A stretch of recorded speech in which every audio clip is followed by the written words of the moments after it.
নারায়ণগঞ্জের সিদ্ধিরগঞ্জের মিজমিজি পশ্চিমপাড়া এলাকায় ভাড়া বাসায় পোশাক শ্রমিক স্ত্রী লামিয়া ও ৪ বছরের ছেলে আব্দুল্লাহ হাবিবকে নিয়ে থাকতেন মাদকাসক্ত ও মাদক ব্যবসায়ী স্বামী ইয়াসিন। তাদের সঙ্গে একই বাসায় থাকতেন লামিয়ার বড় বোন মানসিক প্রতিবন্ধী স্বপ্না আক্তার।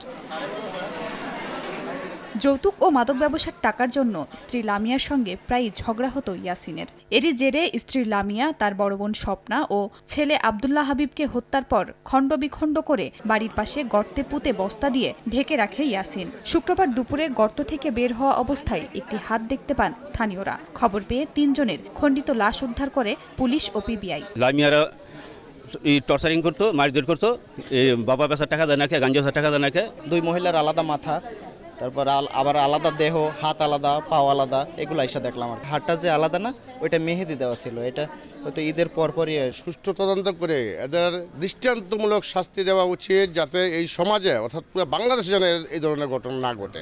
এ ঘটনায় লামিয়ার স্বামী ইয়াসিনকে আটক করে পুলিশ। ইয়াসিন আলীকে আমরা গ্রেপ্তার করেছি। সে সন্দেহজনক, তাকে জিজ্ঞাসাবাদ চলছে এবং আইনানুগ যা ব্যবস্থা আছে সেটা প্রক্রিয়াধীন। অভিযুক্ত ইয়াসিন অটোরিকশা চালানোর পাশাপাশি মাদকাসক্ত ও মাদক ব্যবসায়ের সঙ্গে জড়িত ছিল। সময় সংবাদ, নারায়ণগঞ্জ।